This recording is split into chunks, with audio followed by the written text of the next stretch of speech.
To the August edition of Brown Bagging It My Backyard. I'm your host, Harvey Webster, and as always, it's a pleasure to be with you in another deep dive into native biodiversity and our own backyards. If you're new to the series, we are part of OhioNativePlants.org and brought to you with support of the Audubon Society of Greater Cleveland, Master Gardeners of Cuyahoga County, and the Shaker Lakes Garden Club. Check out the website at OhioNativePlants.org for a wealth of information, including our Mom, you got past a pliers and a programs. scissors. Folks, can you Here's the please? pliers. I'll keep the scissors. Here's the pliers. I'll take the pliers if you keep the scissors. Annette, Sorry. can you please mute your microphone? Yeah, sorry. Thank you. So anyway, there's a tremendous amount of information on the totally revamped Ohio Native Plants website, including the most marvelous map of all of the native plant nurseries and garden centers that sell native plants and the nature of the things that they do sell and whether they're native ecotypes or nativars or what kinds of pesticides they use. It's a really, really, really good resource. Up next month, we have Kimberly Lessman, and Kimberly is the seed bank manager for Holden Forests and Gardens, and she'll present a program on collecting and saving seeds. Reap what you sow in the next growing season. It should be a really good one and very timely. That'll be coming up on September 9th, and that's also my wife's birthday. So today we are in for a treat because sometimes, things that are considered lesser or lower vascular plants just don't get the attention they deserve. Our speaker is Steve McKee. And Steve hails from the Mansfield area. He was educated at Miami University, both his BA and his master's degree in botany. Now, he told me yesterday that he aspired to study oceanography, but when he was locked out of one of the oceanography classes, the subject apparently being so popular, due to the influence of Jacques Cousteau and others at the time, he signed up for a botany class and had a xylem epiphany and a hard pivot to the wonderful world of plants. And along the way, he developed a huge interest in ferns, lycophytes, and liverworts, which he'll be talking about today. Following Miami, and armed with his master's degree and a certification to teach high school biology, he accepted a position as Director of Environmental Studies at the Pine Mountain Settlement School in the heart of Appalachian, Kentucky. He designed and taught programs on their 700-acre campus in Bledsoe, Kentucky for 2 years before feeling the urge to return home to Ohio and become the director of the Richland County Park District, which was sort of in its infancy. And for 35 years, Steve directed that park district, mapped out its trails, designed its programs, built up its staff, expanded its holdings, and developed key assets like the Richland B&O Bike Trail and the Gorman Nature Center, situated down between Mansfield and Lexington. During his time as director of the district and in retirement, Steve has been a tireless student of natural history, an expert in the biota, not only of Richland County, Ohio, but of Utah and beyond. He has also taught on 7 different college campuses, sharing his expertise and passion for native flora and fauna. Not just plants. This guy knows his birds. He knows it all. Over his career, he estimates his programs have connected with over 250,000 people. That's quite a legacy. He is very active in documenting and teaching about the natural history of the Zion National Park in southwest Utah, where he has a condo for 21 years and spends 3 months of the year. And he both documents, he volunteers there, and helps them lead programs. Through his contributions to the flora of Richland County, Ferns of Ohio, Ferns of Utah, and currently on iNaturalist, where he has done over 23,000 IDs and is a widely known expert on holarctic lycophytes and ferns, Steve has made huge contributions to our understanding of natural history and freely shared that knowledge far and wide. And along the way, he's been perhaps most interested in ferns, his passion for ferns. Ferns, lycophytes, and liverworts. Liverworts apparently is the current um, passion. I asked him if he had never met a fern that he didn't like, and he thought about it, and he was going to invoke a couple, exotic ferns like Japanese painted fern. And then he thought about it some more and said, no, he likes them all. So he'll be sharing that passion with us today. And his program is called In the Garden with Some Good Fronds, Garden Worthy Native Ferns. It's my pleasure to introduce Steve McKee. Thanks, Harvey. Thanks for the kind introduction. Harvey and I just met yesterday for the first time by phone for about an hour. So we had a delightful talk. I'd also like to thank Jane Ellison for asking me to present this. Um, I've I've been studying ferns for 50 years and led countless fern walks, but I've never, and I've given fern slide presentations, but I've never done one on Zoom. So this is new for me. And I've never spoken on gardening with ferns either. So if this all goes well, we can thank Jane. If not, I'll take responsibility. I am eager to share a bunch of fern pictures with you and to talk about my experience of fern gardening with about 20 some species of ferns and 50 years of fern adventures. I suspect that many of you are, here we go. I suspect many of you are master gardeners, and I have to confess I'm not a master gardener or a certified volunteer naturalist, but I have helped teach sessions for those over the years. And I also have to confess I'd never heard of the Ohio Native Plants website or the Nature in My Backyard program. So this is all good for me too. Um, I have read up about them and I do totally support their goals of promoting native plants, eliminating non-native plants, especially invasive ones, and uh, uh, promoting plants for pollinators. So I think those are important and vital issues. So I've got, with regards to that last issue there, I have some good news and some bad news for the fern gardener. If you've grown native ferns at home or if you've walked in the woods very much, you've probably noticed two things. One is that it's unusual for deer to feed on ferns. That's the good news for the back home fern gardener. Ferns simply, for some reason, don't appeal to deer. It might be their taste or their lack of nutrition, but it's rare to see where deer have fed on ferns. Now, fawns will feed on ferns some because they're still young. They're in the trial and error stage of their life, and they haven't learned yet that ferns don't taste good and they're not very digestible. The other thing you may have noticed about ferns is that it's also rare to see where insects have fed on ferns. I think here's a picture of a caterpillar on a fern. They probably staged that because I'm not sure I've ever seen a caterpillar on a fern. They um, they insects eat all kinds of other leaves, of course, but they seem to leave the ferns alone. Very rarely do you see fern damage. In my whole program today, I don't think you'll see a single fern that has insect damage on it. Well, that's the bad news for the home fern gardener who wants to provide food for native insects that would then provide food for birds.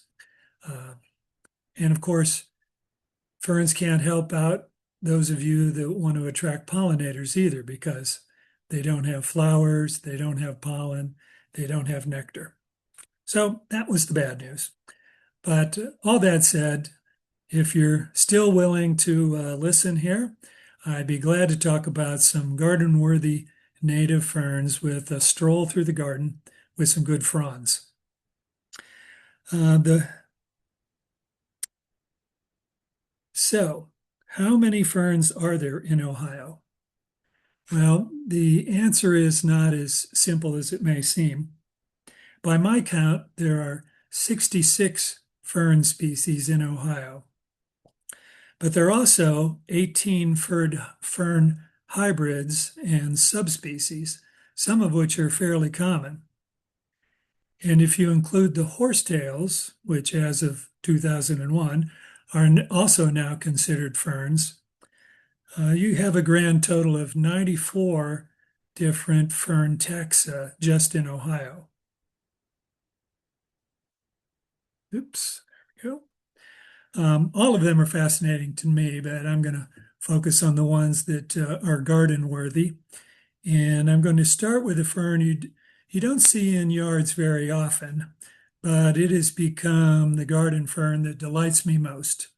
It's the New York fern. New York ferns grow to about 12 inches or a little more, as you see here, and they spread nicely, so it makes a super ground cover in shaded areas. I grow it under tall white pines, so it gets some morning sun and some dappled sun during the day, and I think it looks stunning. So much better than Vinca or Pachysandra, in my opinion. It's one of the two ferns that we have that taper at both ends. Well, what do I mean? Well, if you follow the cursor here, most ferns taper at the upper tip, of course, but New York fern also tapers at the bottom to just tiny little leaflets or pinna down here at the bottom. Therefore, there's an old saying for how to identify New York fern. Where else do they burn their candle at both ends but in New York? So you remember that, and you can pick out the New York ferns in the woods. So speaking of identification, I always ask myself 3 questions when it comes to identifying ferns. You're going to have to identify these ferns to figure out which ones you want in your garden. So the first question has to do with reproduction. Ferns reproduce by spores instead of seeds, which is a fascinating topic, which would be a whole nother brown bag lunch someday, perhaps. So for this first question about reproduction, the actual question is, where are the spores born on the fern? Like many ferns, as you see here, New York fern bears its spores on the back of the leaf. You can see these little silvery structures here and organized structures. On some ferns, they're more brownish. We'll leave that there for now because we're going to come back to spores and how they're born. The second question has to do with how lacy is the fern. Most people think of ferns as having lacy, feathery leaves that look nice in the garden. And there are botanical terms for the degree of laciness, of course. So the New York fern falls right here in this fancy term, pinnate pinnatifid. It's somewhat lacy, not like some of these, but it looks very fern-like in your garden. If you prefer, you can use this term for how lacy it is. It's almost twice cut. The third enduring question my question for when it comes to identifying ferns is, how long is the rhizome? Well, what does that mean? Well, ferns have leaves, or what we often call fronds, and the leaves are attached to a stem, which is often called a rhizome. The rhizome is usually underground or near the surface somewhere. The rhizome can be very short, like this one at the right here. It says ascending rhizome. See, it's just a short rhizome that can actually stand on its end, which means that all the leaves arise pretty much from the same spot. It forms a kind of a vase-like appearance to the fern itself. But not all ferns are like that. Some ferns have short creeping rhizome. So the rhizome spreads a little bit and the leaves pop up along that rhizome. Think about Boston ferns in a hanging pot. You know how they don't all come from one spot. They spread out a little bit because the rhizome spreads. Now, you won't be seeing Boston fern in my talk today because it's not native and it's not from Boston. The third kind of rhizome is a long creeping rhizome, long trails that along the ground or just under the ground, so that the fronds are well spaced along that rhizome, and they take up a larger area that way. And so the New York fern has that long rhizome. Here's the rhizome down here. So the ferns just keep popping up along this rhizome as it spreads. And that's why it makes such a nice ground cover. I like to say that patches of New York ferns are large enough that you can pick them out in the forest while driving by on the interstate. They really stand out. I mentioned that there are two ferns that taper at both ends. The first was, of course, the New York fern. The other is the ostrich fern. And if you see here, the frond tapers down. There it is. It tapers down to the bottom here where the pinna, those little leaflets just keep getting smaller and smaller.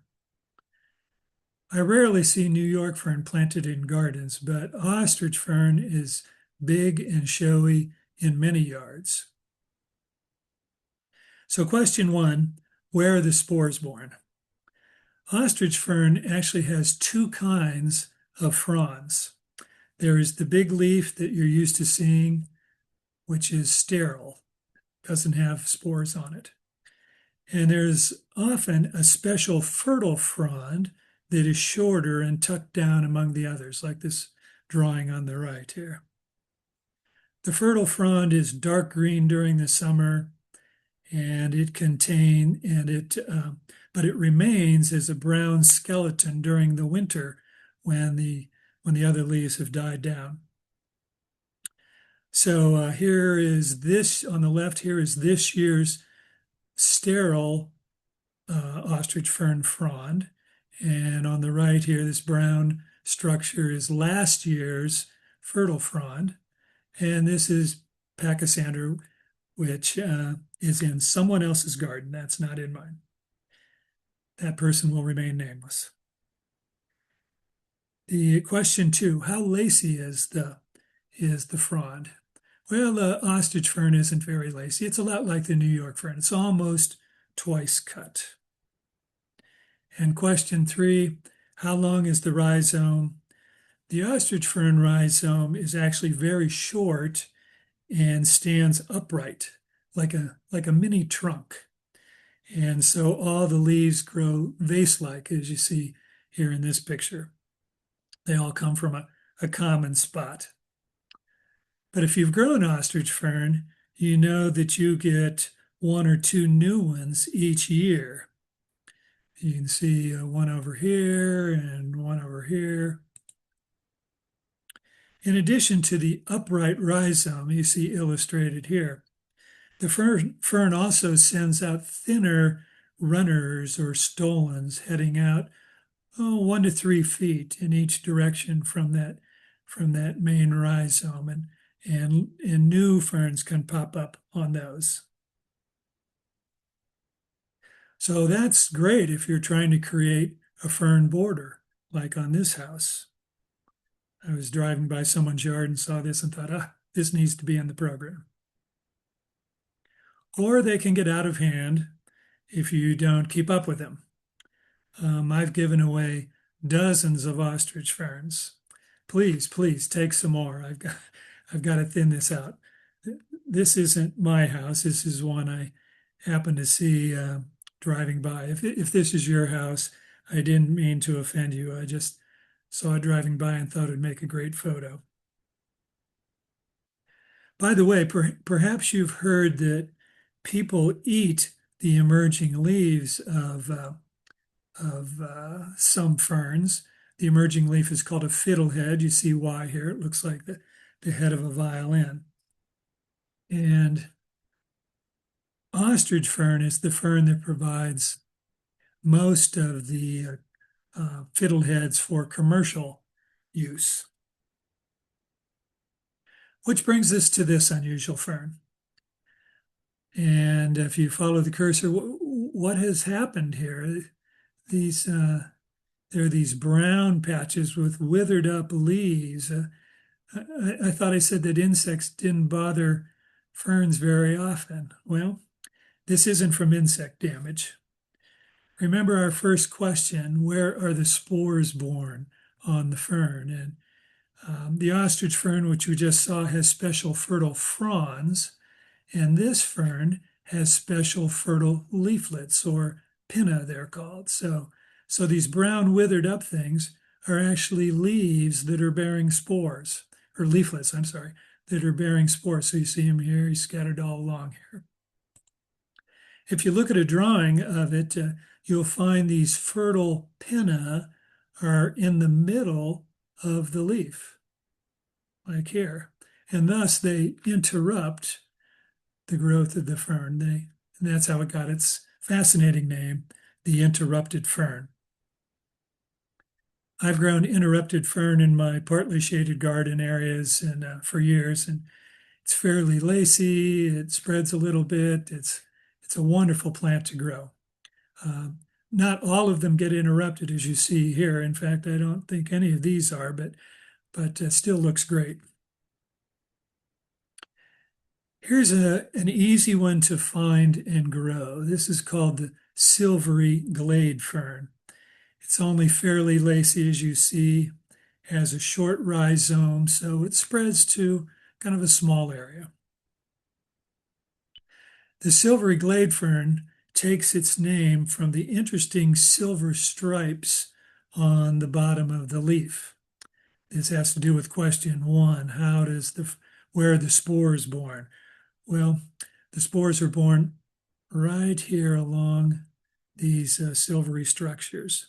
My friend compares this herringbone pattern to the stripes in a parking lot, which I thought that was a great analogy there. And every time I look at this plant, I see parking lot stripes. Those silver stripes come from a piece of fine little tissue that covers the spore-bearing structures until the spores are being ready to release. There is that little piece of tissue. Underneath that are the spore structures that will release the spores. And this little piece of membrane is called an indusium.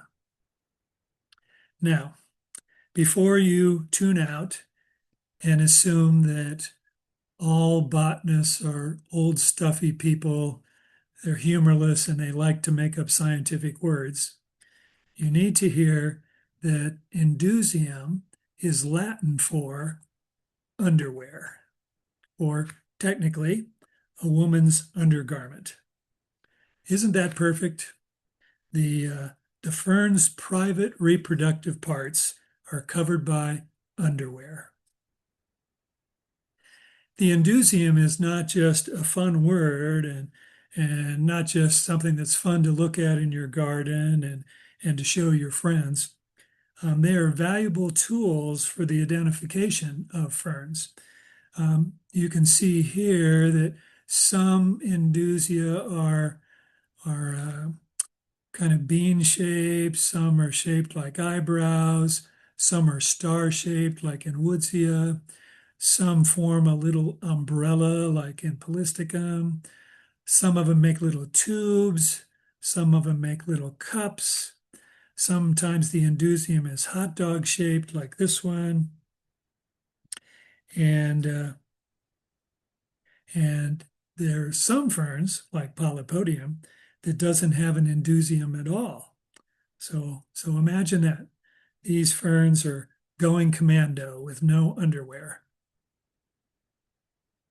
Which leads us to the beautiful northern maidenhair fern, which is a perfect fern to plant in your garden.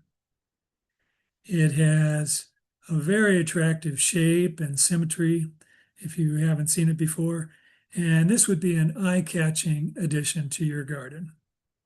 The rhizome is short spreading so that in a few years you get a nice patch of maidenhair ferns.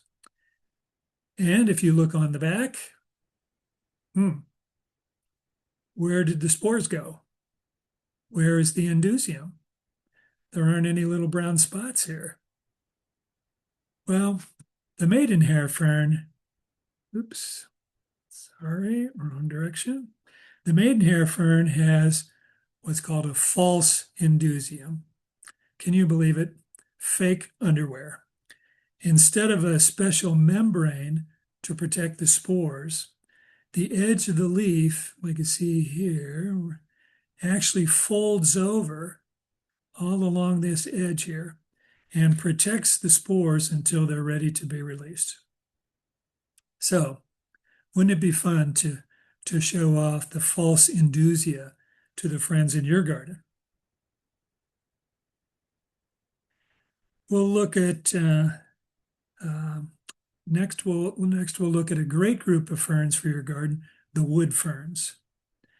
Ohio has 8 wood fern species, and I've grown 4 of those in my garden. Let's take a quick look at them and how to tell the wood ferns apart.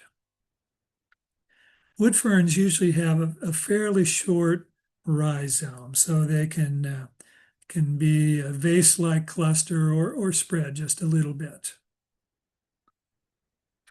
A key characteristic of the wood ferns is the indusium. Surprise. And you can see here that the indusium takes on kind of a broad horseshoe shape in the wood ferns. Here's what it looks like in midsummer, and then later in the year, you can see where it withers away to expose these spore-bearing structures ready to release their spores. You can see a few, the black ones already still have their spores in them, and you can see a few of these little spheres have emptied of their spores now.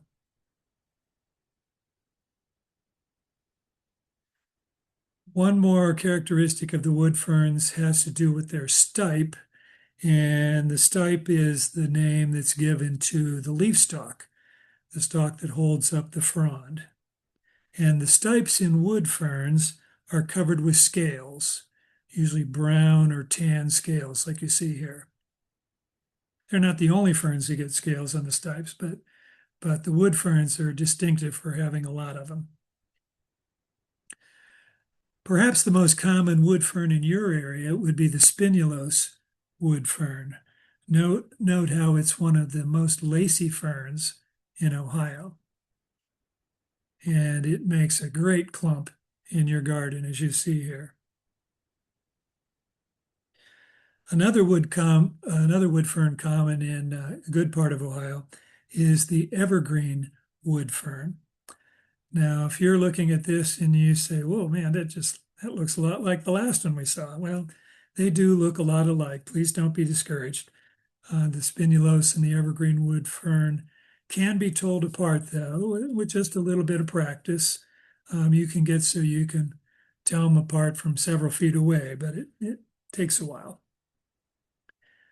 This too, of course, is very lacy, and some books give it the common name fancy fern. You can see why. The next wood fern is the marginal wood fern, which is found in rocky woods and cliffs, and therefore it makes another awesome and recommended wood fern for a cool, moist, shaded spot in your garden. It isn't as lacy as you see. It has kind of this interesting blue-green color. It's more leathery, and it has the spore clusters and the indusia right on the edge of each of these little leaf segments, right on the margin, and that's why it's called the marginal wood fern. The last wood fern that I grow is Goldie's wood fern. I'm not sure I've seen it in many gardens before, but I thought I'd give it a try. And my experiment was great. I was very impressed with the Goldie's wood fern in my garden. If you look in older books, it's sometimes called the giant wood fern. And sure enough, it's twice the size of my other wood ferns. Makes an incredible looking fern in your garden. Now it's called Goldie's wood fern, and it's not, but that's not for its color. It's called Goldie's wood fern because of its discoverer, John Goldie, who found it in Canada in about 1820. But even though it's named after a person and not its color, it seems ironic, oddly enough, that later in the summer, the fronds turn a distinctive golden yellow color, especially along the edges and the tip here, as you see. I think that makes it look even more tremendous. You can pick these out in the woods pretty easy. Now, for big, showy, lacy, feathery ferns in your garden, the lady fern is probably the best. In the book, Ferns for American Gardens, John Mickle calls it one of the backbones for the fern garden. I have found it easy to grow in open spots, shady spots in my lawn, and it doesn't spread out of control and always looks graceful. Ohio has two species of lady fern, but they both look pretty similar. The one here is the northern lady fern, which is the more common one in Ohio. Lady fern often gets confused with spinulose wood fern, as you might be thinking that yourself here because it's so lacy. But if you come on a fern walk with me someday, I'll show you how to tell the two apart. You can tell them apart easily, even from 6 feet away, once you know the trick. You look at the back of a lady fern, you'll see the indusia and where the spores are born here. These little indusia clusters are said to be J-shaped, or sometimes they say eyebrow-shaped, kind of like the curved eyebrow of a fair maiden. And perhaps that's how the lady fern got its name. But no one knows for sure. It's been called that for centuries. No one knows how it got its name. So you may be wondering, what about the Christmas fern? If you spent much time in Ohio's woods, then you've probably learned the Christmas fern. It's very common and easy to identify. Perhaps you were taught this little memory tool that each pinna or leaflet looks like a little Christmas stocking. It's an easy way to remember it. It's a great way for teaching third graders too.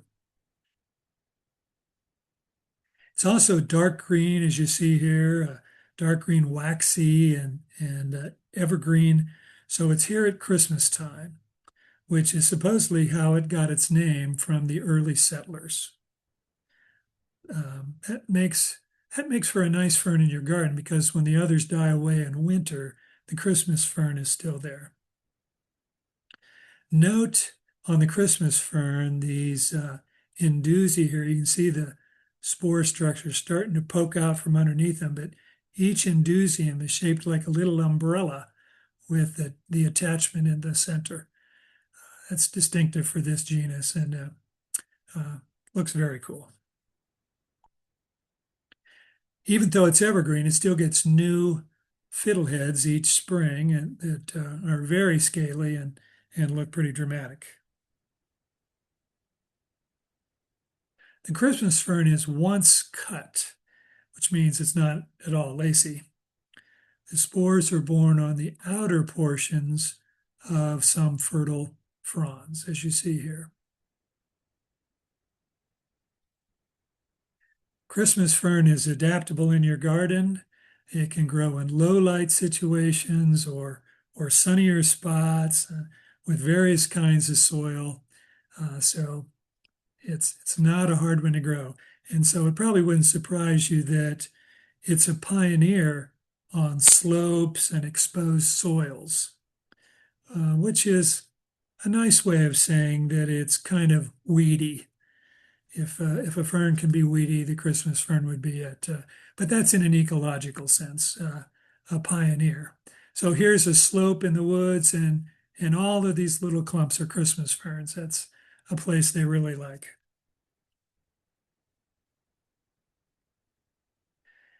So the Christmas fern is once cut, and so is this fern, the glade fern. Now, earlier we talked about the silvery glade fern. Those are two different plants. So don't get those confused. They're in different genera, but they both have these same kind of parking lot stripes for their indusium. Remember that we said that the indusium is a little membrane that protects the spores until they're ready to be released. Well, here they go, ready to be released. Note how, if you look carefully here, you can see where the indusium has shriveled up and moved to the side to expose all these little brown structures that are ready to release their spores. Each of these little brown spheres, called a sporangia, has 64 spores. And so I was just curious. I counted up there are 219 of these little bars here, these what are called sori. There are about 65 little sporangia in each sorus, and there's 64 spores in each sporangia. So that means in this picture, there are about 911,000 spores. And that's just part of one leaf. So 1,000,000 spores here, take the rest of the leaf. It could be 2 or 3 million spores just from one frond of the silvery glade fern, and many other ferns too. The glade, not the silver glade fern, the glade fern. Now it confused me. The glade fern has both sterile leaves, sterile fronds, like you see here, they're a little bit wider. And then these fertile fronds are a little bit taller and have a little bit skinnier leaflets or pinna. If we go back, and we'll skip going back. Here you can see how it makes a nice fern in your garden, especially because it's pretty tall. It's especially nice to have in the back of your garden.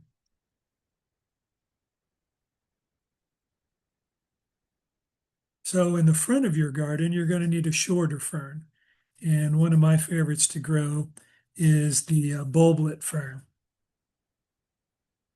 The bulblet fern starts out in the spring with stipes that are kind of reddish and really pretty.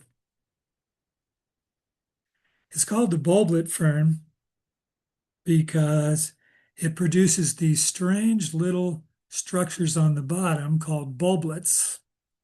What is that? What are these?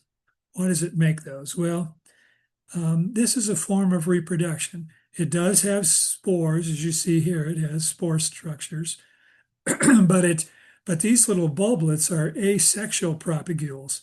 They just fall off the fern, fall on the ground, and start growing. It's kind of like hens and chicks or bryophyllum if you've grown those houseplants before. They don't need to reproduce sexually with sperm and eggs and all. They just drop off and start growing. Closely related to the bulblet fern, I like growing this one in my garden, the lowland fragile fern. It's in the same genus as the bulblet fern, but it doesn't have bulblets on the back. It reproduces the old-fashioned way with spores, as you see here. The rhizome is fairly long creeping, so it can fill in patches in your garden.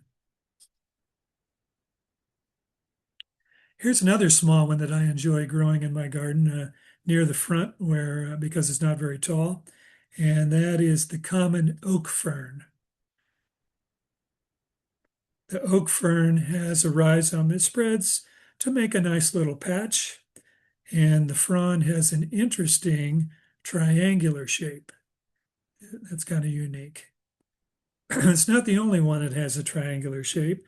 There's another one that has a huge triangle called the bracken fern. Now, my garden is in the country, so I could afford to experiment with an unusual, kind of eccentric fern, I guess you would say, the bracken fern. It took 3 tries, but I finally got the bracken fern to grow, and once it gained steam, it really took off. It has a very long rhizome, which the books call aggressive. I guess so, because every year I have to go in my neighbor's yard and whack off bracken ferns that are coming up 25 feet out in their yard. The rhizome is so long. But my neighbors have been gracious about that, though, and we both thought it's a handsome fern that grows well in the full sun if you're looking for one of those. But just be aware that it spreads like crazy.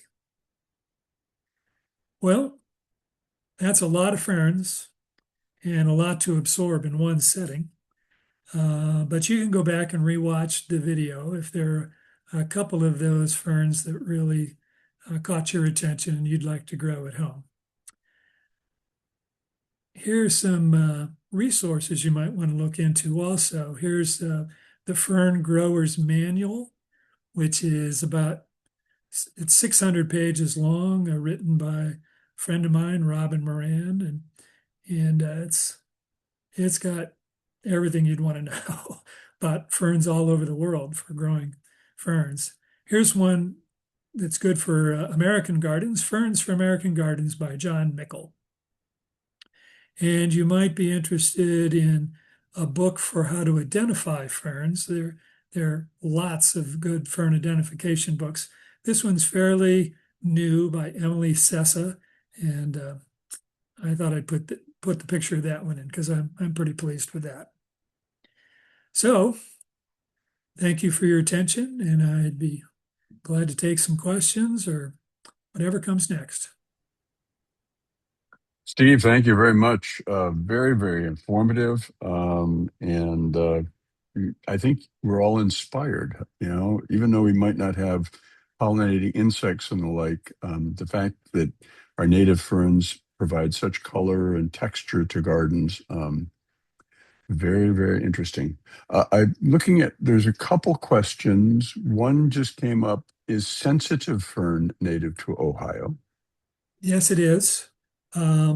It's not lacy at all. It's not one that most people put in their garden. I've grown it. It does have kind of a medium length rhizome, so it spreads and makes a nice patch. And it's an interesting fern. It's called sensitive because it's very sensitive to frost in the fall. But yes, it likes damp spots too. So if you have kind of a low wet spot in your garden, the sensitive fern would work well. It seems like in my yard in Kirtland, it pops up everywhere. But Oh, really? yeah, so it's pretty happy, and I never planted it there. It volunteered. Huh. Next question: for the glade fern, in an ideal environment, how many spores would survive to become ferns? Oh, that's a good question. I was thinking of saying something about that, and I forgot. If there are 911,000 ferns in that one or spores in that one picture, it's a good thing they don't all germinate because we would be overrun with spores. But spores have to land in the right spot. And the glade fern and most other ferns hedge their bets and send out millions of spores, hoping that a few of them will end up where they can grow. There has to be water. at least for ferns in Ohio. Ferns in Utah can work around this, but ferns in Ohio need to have water because once the spore lands, it forms this tiny little heart-like structure, which most people never see, called the gametophyte. And the gametophyte has swimming sperm. So if there's not a film of water there, they can't swim and fertilize the egg and start a whole new fern. But so most spores end up in your yard or in the woods somewhere and just don't germinate. I'm curious, this has really nothing to do with anything, but like some pollen grains, are they very persistent? For instance, if you were an archaeologist and you were, or a trying to discover annals of a former world, like in peat bogs and the like, would the Mhm. spores last like some pollen grains do, or are they more, uh, are That's a they good less question. hardy? Um, I've never heard of them being found in ancient situations like that. Um, and it could be pollen has a thicker coat on it. I'm just speculating here, and so it lasts longer in bogs and things. But maybe fern spores are too. Mhm. Although if you think about it, like maybe they do persist because lycophyte spores. If you think of lepidodendron, the great forests of the Mississippian time created so many spores, so many leaves that they're what got preserved and make a lot of our coal. So I take that back. The fern spores may last a long time. Interesting. So then we have Amber questioning or coming up with a question. Any recommendation on resources for propagating ferns via spore? Yeah, there are a number of books that talk about that. I see that Mark Hobrick is watching today. He's the one you should talk to because he's an expert at starting ferns by spores. They're um, He starts them on some wet paper and has special little structures that or little containers he grows them in. And we got together and started some ourselves. I've still got one growing that we started at his house, but he's the expert. You should talk with him. So, and then what, to be able to watch the action on the gametophyte? I mean, do you have to, I mean, if you have a magnifying glass or, to watch those sperms swimming around and Uh, you need a is, magnifying glass pretty much to see the gametophyte. To okay, watch the sperm swim, I think you'd have to watch okay. it under a microscope. Yeah. Got it. Okay. Let's see. Are there any other ferns besides bracken fern that will grow in sun or part sun? Well, that's interesting because I looked before I started fern gardening years ago. I made a list of ferns I thought would be fun, but I've got a good bit of sun in parts of my yard. So I experimented, and even though the book says grows in deep shade, I tried it anyway. The maidenhair fern my maidenhair fern gets sun a good bit of the day and still thrives, even though it talks about it being deep in the woods. The interrupted fern, the same thing. The books say, oh, that's going to be deep in the woods. And yet it got hours of sun at my house and still was doing well. So I wouldn't be afraid to experiment. Oh, I've put my some of my Goldie's wood fern gets a lot of sun. A couple of my wood ferns do. So Cool. I have Christmas ferns that were salvaged from the Natural History Museum quite some time ago, and they were in a nice shady place under the shade of a tree on my neighbor's property. And then he had the audacity to remove the tree, and they're out in direct sun now, and they seem to be doing okay. I mean, they don't yeah. burn out in the summer, and they seem to just find a way to just hang in there. So, okay, are let's see, when is the best time to plant ferns and any special care when planting?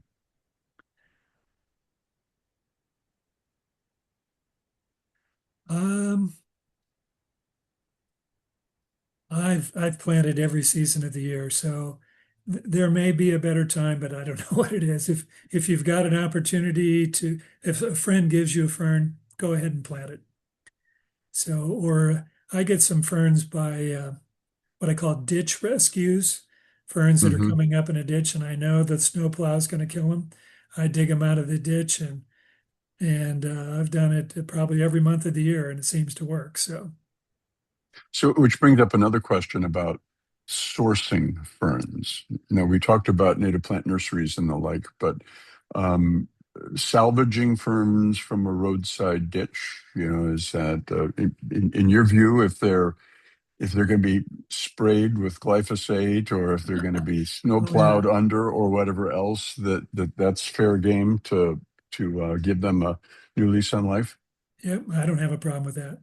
Okay. And I have some friends with woods. If they give you a piece of their New York fern, it's they're not going to miss it. It's going to fill in quickly, and yours is going to spread too. So, Hmm. or uh, yeah, those would work. And the second part of it, about any special care when you actually do the planting, how do you prepare the soil or the hole you're going to put it in? How often do you water early on and that kind Well, of I'm stuff? I'm not a master gardener, and so one of the things I like about ferns is they thrive on neglect. You get them planted and maybe a little bit of trimming, but I don't do a lot for them. I'm usually busy out in the woods looking for other things. So that's why I like planting ferns. They grow well, they look cool, and they don't take a lot of care. Neat. Excellent. Monica wants to know, how does Boston fern reproduce? I don't see spores on the back. Um, I've seen Boston fern. I've seen some Boston ferns that get spores, but Boston, I suspect that the nurseries that start Boston ferns do it from cuttings because I mentioned they have kind of a short spreading rhizome, and they can just keep chopping off pieces and starting them that way. So if you have a Boston fern at home, you could do the same thing. Just divide it, and you'd have two of them. So, and would that be the case for most of the rhizome-based ferns that you Yes, could? yes, yeah. You can take uh, the uh, the New York fern, any of those ferns that I talked about that have a short rhizome, you can just carefully cut it and start the new one, and it should be just fine. And of course, ostrich fern does that tremendously with those little stolons that go out. You can cut those new plants off, and they do great. Excellent. Loretta says, are there any other ferns as lovely as the Japanese painted fern?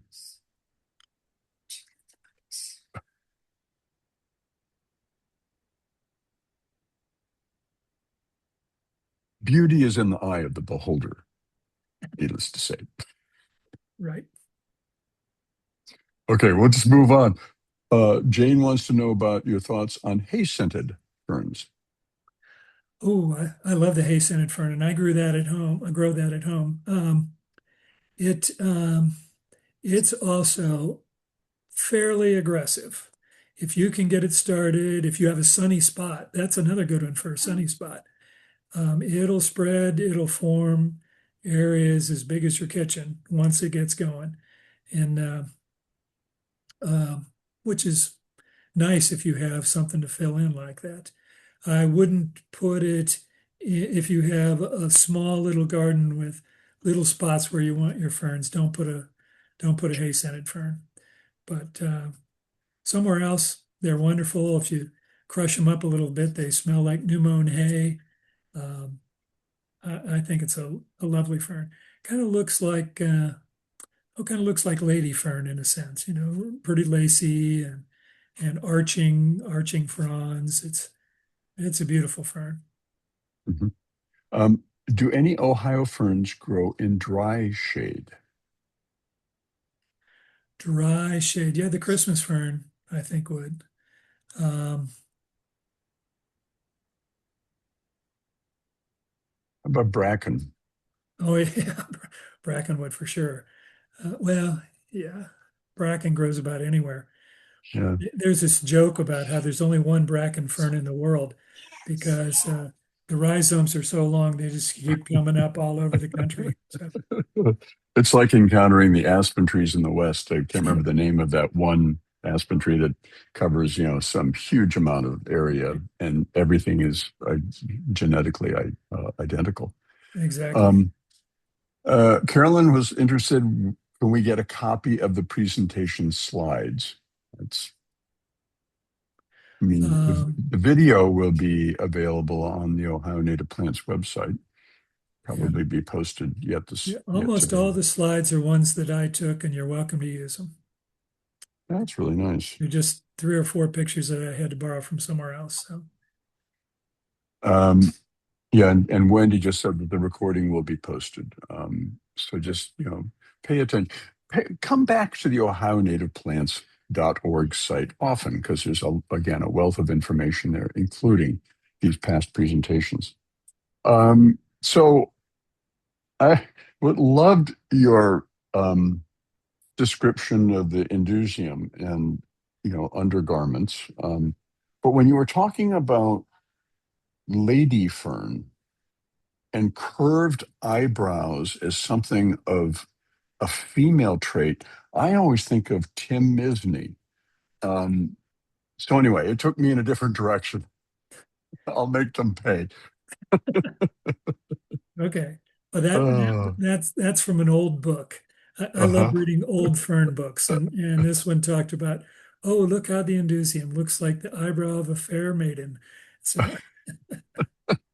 those those Well, old Victorian naturalists had some of the greatest stuff, some of the greatest excellent. writings, Yeah. Well, they certainly they had a vocabulary and they weren't shy about using it.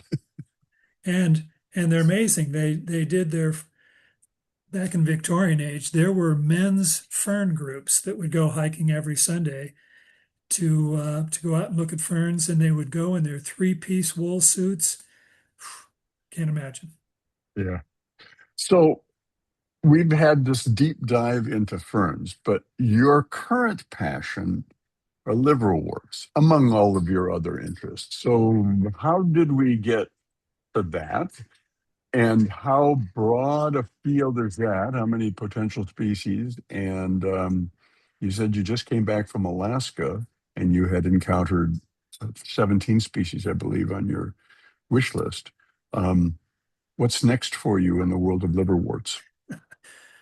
Well, I suspect that everyone listening today has had some spark that started an interest in them.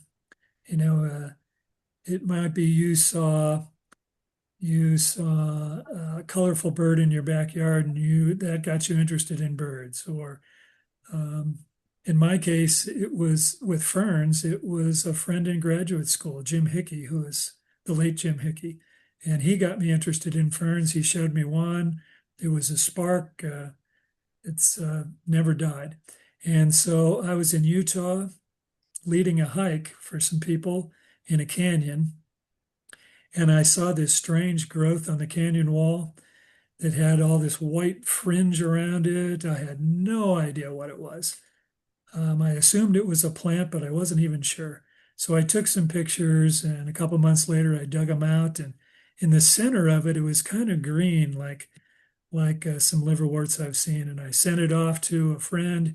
He sent it to pictures. He sent it to John Brenda at the Missouri Botanic Garden, and he said, "Yes, this is a rare liverwort in." I think I said fern.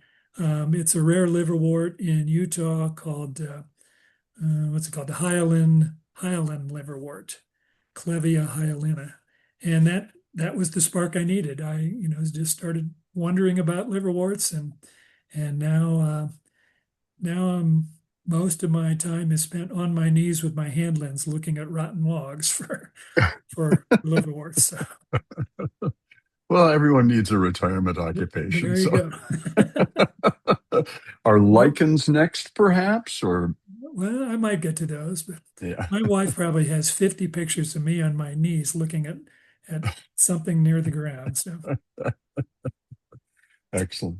Well, this has been a fabulous hour spent with you. A lot of people are posting their thanks for a fabulous presentation, and Mark says thanks for the kind words about growing ferns from spores. So we thank you very much, and great ferning and liverworting to you. And thanks for being a part of our Nature in My Backyard series. Thank you much, Steve. Glad to do it. Take care. Bye. Bye, all.